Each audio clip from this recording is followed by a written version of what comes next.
Hamas کے سربراہ اسماعیل ہنیہ کی نماز جنازہ قطر میں ادا۔ امیر قطر نے بھی نماز جنازہ میں شرکت کی۔ اسماعیل ہنیہ کے بیٹے حماس رہنما خالد مشعل، فلسطینی تنظیموں کے سربراہان اور امیر جماعت اسلامی حافظ نعیم الرحمان سمیت ہزاروں افراد نے شرکت کی۔ لوگوں نے مسجد کے باہر سڑکوں پر بھی نماز جنازہ پڑھی، جن میں خواتین کی بڑی تعداد موجود تھی۔ اسماعیل ہنیہ اور ان کے ساتھی کا جسد خاکی فلسطینی پرچم میں لپیٹا گیا تھا۔ مسجد میں جذباتی مناظر دیکھے گئے۔ لوگوں نے فلسطینی مجاہد کو آخری سفر پر روانہ کرتے ہوئے تکبیر کے نعرے لگائے۔ اسماعیل ہنیہ کو دوحہ کے لوزیل قبرستان میں سپرد خاک کیا گیا۔ بیت المقدس، پاکستان اور ترکی سمیت کئی ملکوں میں اسماعیل ہنیہ کی غائبانہ نماز جنازہ ادا۔ اسرائیلی فوج کی جانب سے رکاوٹیں کھڑی کرنے پر آزادی کے پروانوں نے مسجد اقصی کے باہر بیت المقدس کے محافظ کی غائبانہ نماز جنازہ پڑھی۔ استنبول کی آیا صوفیہ مسجد میں بھی اسماعیل ہنیہ کی نماز جنازہ ادا کی گئی۔ ہنیہ کی شہادت پر آج ترکیہ میں بھی یوم سوگ منایا جا رہا ہے۔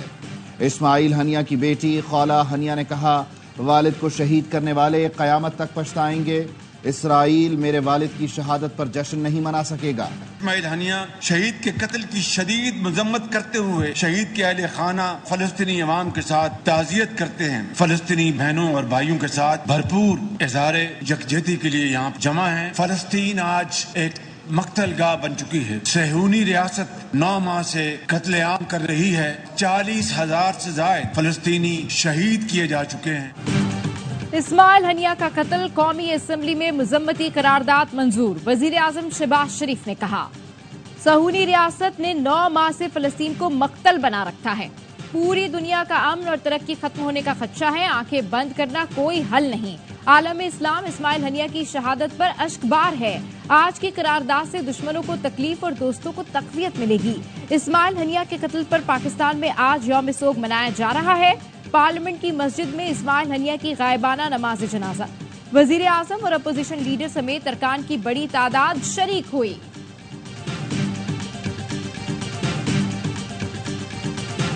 لاپتہ افراد کے اہل خانہ کے لیے سپورٹ پیکج کا اعلان۔ حکومت 50 لاکھ روپے کی مالی اعانت کرے گی۔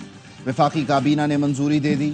وزیر قانون اعظم نذیر تارڑ نے کابینہ اجلاس کے بعد میڈیا بریفنگ میں کہا، کسی انسانی جان کا کوئی معاوضہ نہیں ہوتا۔ یہ رقم حکومت کی جانب سے لاپتہ افراد کے اہل خانہ کو سپورٹ کے لیے دی جا رہی ہے۔ ریلیف اور مستقبل کے حوالے سے دیگر قانونی معاملات پر بھی کام کیا جائے گا۔ حکومت بھی چاہتی ہے کہ لاپتہ افراد کا معاملہ حل ہو۔ اداروں سے مشاورت سے رپورٹ مرتب کی گئی۔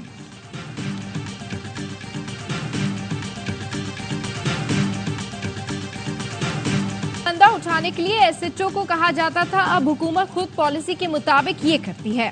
اسلام آباد ہائی کورٹ کے جسٹس میاں گل حسن اورنگزیب کے شہباز گل کے مغوی بھائی سے متعلق کیس میں ریمارکس۔ کہا، ریاست کہتی ہے ہمیں نہیں پتا بندہ کہاں ہے، لیکن کچھ کریں گے بھی نہیں۔ سخت آرڈر کریں تو ججز کے خلاف کارروائی شروع ہو جاتی ہے۔ عبد الرحمان چیمبر میں آنا، ڈگری دکھا دوں گا کہ اصل ہے۔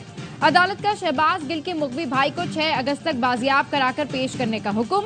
آج کے آرڈر کی کاپی اٹارنی جنرل کو بھجوانے کی ہدایت۔ آج کا عدالتی آرڈر وزیر اعظم کے سامنے رکھنے کا حکم۔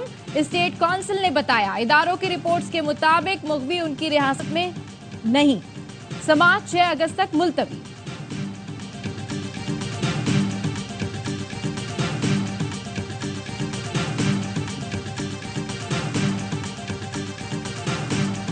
آپ کا حاجی امتیاز کا پروڈیوس کرانا آپ کی ذمہ داری ہے۔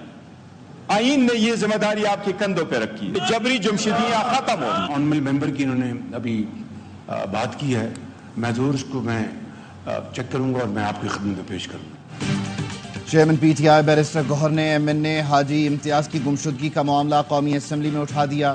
کہا، آپ اپنوں کو جوڑ نہیں سکتے تو اسرائیل کے خلاف بلاک نہیں بنا سکتے۔ موجودہ حکومت میں انسانی حقوق کی سب سے زیادہ خلاف ورزیاں ہو رہی ہیں۔ آج بھی جبری گمشدگیاں جاری ہیں۔ اسپیکر ایاز صادق بولے، حاجی امتیاز پولیس کی تحویل میں نہیں ہے۔ وزیر اعظم شہباز شریف نے کہا، معزز رکن سے متعلق چیک کر کے اسپیکر کو آگاہ کروں گا۔